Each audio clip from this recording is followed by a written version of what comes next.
अस्सलाम वालेकुम दोस्तों, अवां ॾिसी रहिया आहियो पंहिंजो चैनल देसी सिंधी व्लॉग मां अवां जो पंहिंजो ग़ुलाम नबी जानी दोस्तो सिंध जेका आहे उनजी सकाफ़त ऐं उन में जेके शौक़ ज़ौक़ आहिनि उहे तमामु घणा आहिनि। हिते उठनि जो जेको शौक़ु आहे उन्हनि शौक़ीन बि आहिनि ऐं राति घणी सुघड़ बि आहिनि।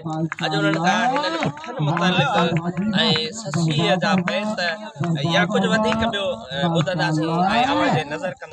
माशाअल्लाह साईं उस्ताद बेहतरीन सुगड़ा आशिक़ हुसैन आरादीन ऐं साईं शाहनवाज़ आरादीन तमामु हिकिड़ा फ्लोर सिंध जा सुगड़ आहिनि, मञाया सुगड़ आहिनि। अचो त उन्हनि खां कचहरी ॿुधो छो त हीउ मेलो आहे, मेले में जेका कचहरी ॿुधणी आहे असांखे। मेलो मोहबत जो आहे माशाअल्लाह। बिस्मिल्लाह।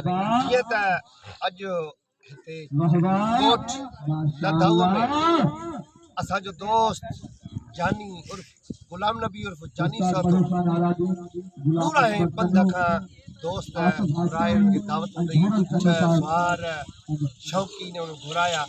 उठ असल में गुलाम नबी उठनि खे तस्वीर जो बि आहे त दुआ बि कई आहे। कयो उस्ताद चयो आहे त अल्लाह उठ मरन जन पुनहलियो पाण सां लॻेन गर गोॾनि खे हू तोॾा कीन तगन ये मारी सब मरन जन पुनहलियो पाण सां।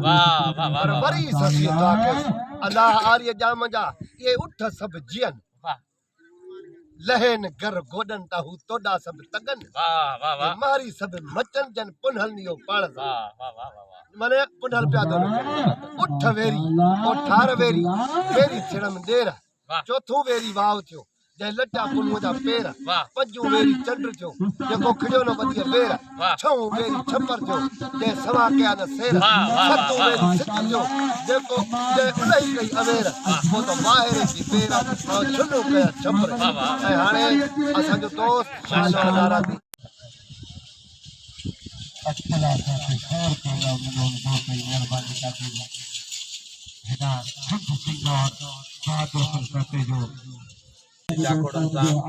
कोशिशि कामयाबी सां मेलो करायो अथनि ऐं वरी उन्हनि जी कोशिशूं आहिनि।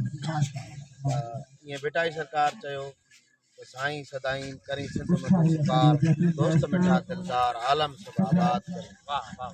ईअं उस्ताद आशिक़ ससीअ जी ॻाल्हि कई त करड़ा डूंगर का घणा मया मंज़िलूं कनि जबल तो चाड़ो करे ऐं ॾाढी साण दुखनि पाण पेर पिठूं कया रेला कया रतन नाक मूं निदोरीअ सां कई जाड़ जतन किथ ॼाई किथ डुकनी किथे रुली मंझ रतन चयो बुराई सब वक़्त जी कोनी ॾोह ॾेरनि अमन हू सबीलिल्लाह मन संग बि सुञाणनि रसोड़ीअ में सावण ते जोत पाछो रखनि सेक सुख सुमन जेके गोरियूं घोट।